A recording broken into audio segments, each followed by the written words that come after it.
This is James Martin for FTE 211-49059, week 3 assignment. Today is March 3rd, 2024. We're going to choose 3 components of the 1911 and answer the following questions.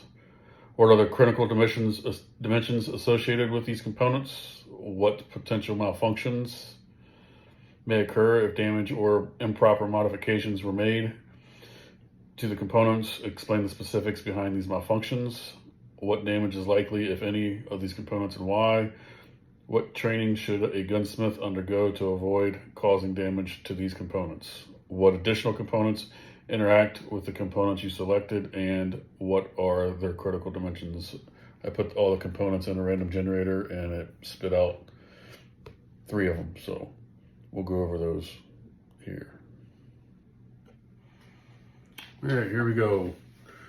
The first one's gonna be barrel with critical dimensions, bore diameter, which ensures the proper fit of the bullet and affects accuracy. Chamber length needs to be within tolerance to allow for complete cartridge seating and prevent malfunctions. Barrel bushing fit.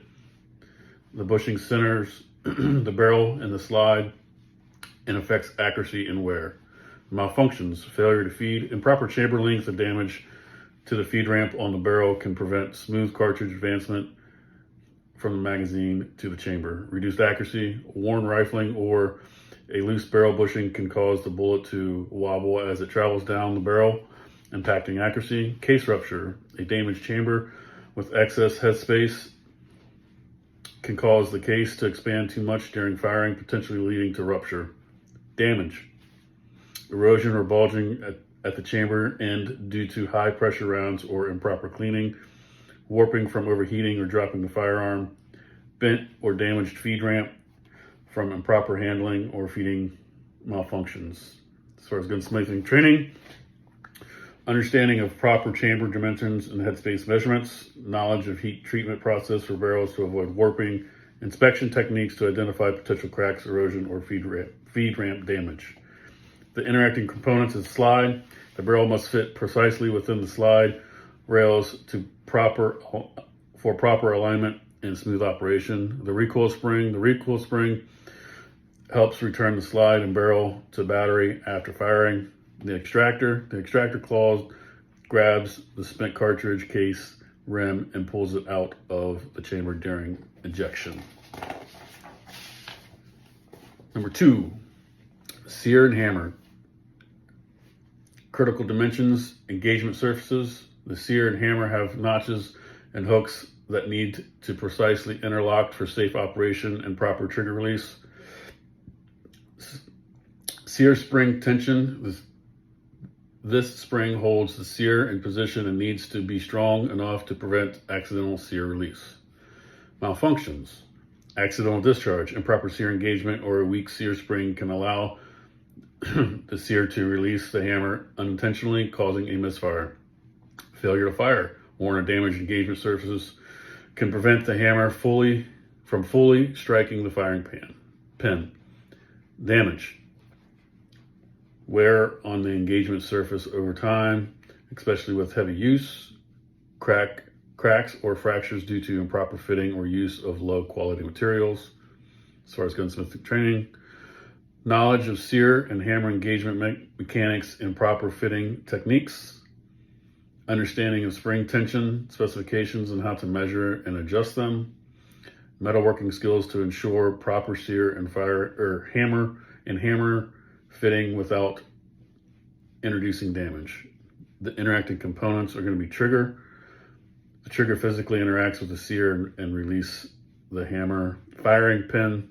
The hammer strikes the firing pin to detonate the cartridge primer.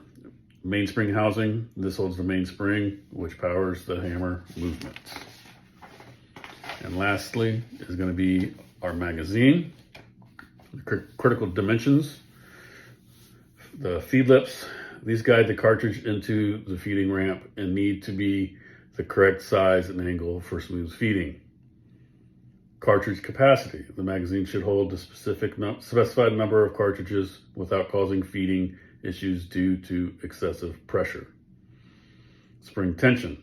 The magazine spring needs to be strong enough to reliably push cartridges upwards during feeding. Our malfunctions are going to be failure to feed, damaged feed lips, or a weak magazine spring can cause the cartridge to nosedive or not rise high enough for proper chambering. And you can have a double feed, which is a weak spring. Weak magazine spring or damaged follower can allow two cartridges to enter the feed ramp at once, causing a jam. Damage. Dents or bends in the magazine body can affect the cartridge alignment and feeding. Worn or broken feed lips can cause feeding malfunctions. Weakened magazine spring can from prolonged use or improper storage. As far as gunsmith training, knowledge of proper magazine spring tension and replacement procedures are needed. Ability to identify and repair minor dents or bends in the magazine body, which we typically nowadays just replace them. The interacting components are going to be the follower. The follower, this pushes the cartridge upwards within the magazine for feeding. And then you have a slide stop. The magazine follower pushes the slide stop up when empty, preventing the slide from cycling. And that is our 3 items from the 1911